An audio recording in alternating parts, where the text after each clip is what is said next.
और अब हम आगे गोवा की भी बात करने वाले हैं कि वहां पर जनता का मूड क्या है, लोग क्या सोच रहे हैं।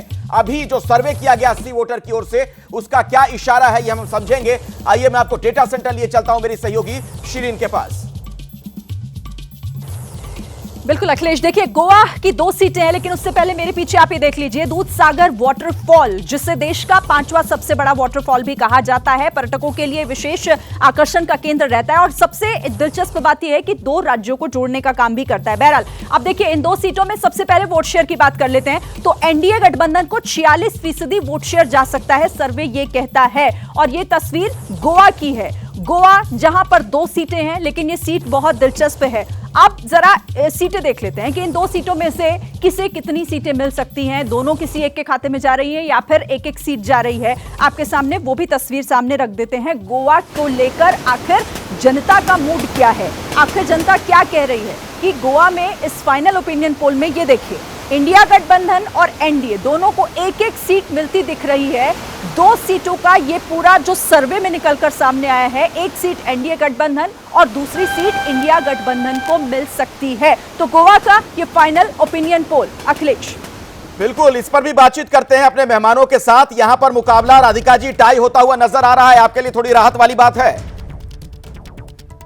देखिए टाई नहीं, गोवा से भी दोनों सीटें हमारे गठबंधन के पास ही आएंगी, क्योंकि देखिए चाहे सत्यपाल मलिक जी हो, उन्होंने साफ तौर से बता दिया था कि किस तरीके से गोवा में उनकी सरकार और मुख्यमंत्री भ्रष्ट है। तो जनता भी समझ रही है, और जिस तरीके से गोवा में हालात हो रहे हैं, जिस तरीके से क्राइम इतना बढ़ रहा है, जिस तरीके से और भी चीजें सामने आ रही है, तो गोवा का इंसान और टूरिज्म बढ़ नहीं पा रहा अच्छे से। तो इन सब चीजों से गोवा के लोग त्रस्त है, और पूरे देश भर में नौकरियों को लेकर, महंगाई को लेकर, बढ़ती बेरोजगारी को लेकर सब परेशान है। और इस बारे में चर्चा भारतीय जनता पार्टी बिल्कुल नहीं करती है। उनके मैनिफेस्टो में जो इनका संकल्प पत्र था, जुमला पत्र था, उसमें कहीं नाम नहीं था कि नई नौकरियों को और जो 2 करोड़ रोजगार साल में देने का 20 करोड़ जो अभी बकाया है उसके बारे में चर्चा नहीं थी, किसानों के बारे में चर्चा नहीं थी, महिलाओं को क्या कैसे आगे बढ़ाया जाएगा उसके बारे में चर्चा नहीं थी, नई नौकरियां, युवा, किसी के बारे में चर्चा नहीं थी। और महंगाई, अगर आप भी जानते हैं, आप तो देश भर घूम रहे हैं, मैं देखती रहती हूँ आपका प्रोग्राम, तो महंगाई सबसे अहम मुद्दा है जब आप आम जनता से बात करें। और उससे राहत कैसे मिलेगी,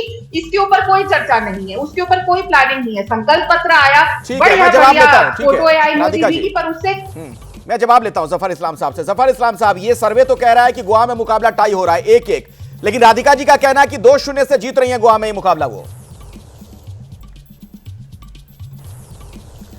देखिए, मैंने पहले भी कहा कि ये गोवा एक ऐसा स्टेट है जहां पर 2014 में हमने दोनों सीटें जीती थी, और 2019 में 1 सीटें वो जीते थे, 1 सीटें हमने जीती थी। लेकिन जो वोट परसेंटेज है वो बहुत ज़्यादा हमारे फेवर में था।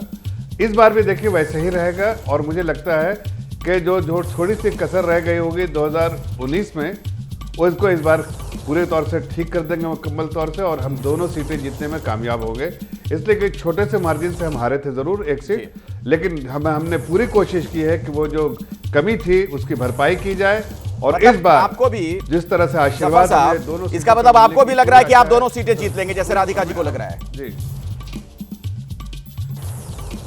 बिल्कुल ऐसा लग रहा है। और इतिहास को अगर आप खंगालिए तो आपको दिखता भी है कि हमने 2 सीटें जीती हैं वहां पर 2014 में, और 2019 में बहुत कम मार्जिन से 1 सीट हमारे थे। ओवरऑल जो है एनडीए के फेवर में माहौल है, और एनडीए के फेवर में माहौल, बीजेपी के फेवर में माहौल है। एक्सपर्ट से बात करना चाहूंगा जफर साहब, जो हमारे साथ स्टूडियो में मौजूद हैं। दिबांग 46% और 45% वोट शेयर नजर आ रहा है इस सर्वे के मुताबिक। आपको लग रहा है कि ऐसे में 2-0 वाला कुछ किसी के फेवर में भी जा सकता है मुकाबला? देखिए, इतने क्लोज मार्जिन में तो 2-0 मुश्किल है। तो अगर ये कह रही है कांग्रेस की प्रवक्ता, जरूर उनको दोनों जफर साहब भी कह रहे हैं, जफर साहब भी कह रहे हैं। मेरे ख्याल से अगर इतना क्लोज वोट शेयर है तो इस तरह का, और एक तरीके से डायरेक्ट फाइट है वहां पर, तो उसमें इस तरह का जो 2-0 होना थोड़ा मुश्किल लगता है। अगर थोड़ा और अंतर होता तो वो शायद आसानी से हो जाता, पर इस समय फिलहाल ये मुश्किल है। प्रदीप जी, नहीं, जो आपने 6 केंद्र शासित क्षेत्र दिखाया और गोवा का एक्सपेक्टेड लाइंस पर है। अच्छा, जिस तरह का मतलब वोट शेयर दिखा रहे हैं, खासतौर से गोवा में जो अभी दिबांग जी ने बात कही कि 1% के डिफरेंस पर ये बहुत ही मुश्किल दिखता है कि किसी एक पार्टी को दोनों सीटें मिल जाएं। तो इसलिए जो है वो 1-1 का रिजल्ट जो है, जो पिछली बार था, वही अगर रिपीट हो जाए तो कोई आश्चर्य नहीं। आपका क्या आकलन है अभय जी, कैसे विश्लेषण करेंगे ये जो वोट देखिए, शेयर है इसमें खास तौर पे? एक हाँ। पहलू ये है जो अभी रीतिका जी कह रही थी कि गोवा की जो सरकार है, भारतीय जनता पार्टी की सरकार है, उसके खिलाफ एंटी इनकम्बेंसी है, उनका तर्क ये है। राधिका जी, हाँ, तो मैं आमतौर पे ये जानना चाहता हूं कि अगर राज्य सरकार के खिलाफ एंटी इनकम्बेंसी है, भले ही वो केंद्र सरकार की, बीजेपी की वहां सरकार हो या मान लीजिए कांग्रेस की सरकार हो, तो वो लोकसभा चुनाव पे उसका कितना असर पड़ता है, ये अपने आप में एक विचार का विषय हो सकता है। इसमें केवल पूरे जो आपने आंकड़े दिखाए हैं और जो परिस्थिति है, उसमें केवल यही एक बात विचारने की बात रह जाती है। बाकी तो जो अपने साथियों ने कहा, मैं उससे सहमत हूं, उसका कोई असर पड़ता है या नहीं पड़ता है। जैसे ही घड़ी का काटा दोपहर 2:30 पे आए, बबीता जी का दिल सास बहू साजिश के लिए मचल जाए। और ये है इनकी बहू, पूरे दिन ऑफिस की टेंशन हो जाए गॉन जब ये करें अपना फेवरेट शो फ्री टाइम पे ऑन। इनकी तरह आप भी देखिए अपना फेवरेट शो अपने टाइम पर और डाउनलोड कीजिए एबीपी लाइव ऐप अपने स्मार्ट टीवी पर।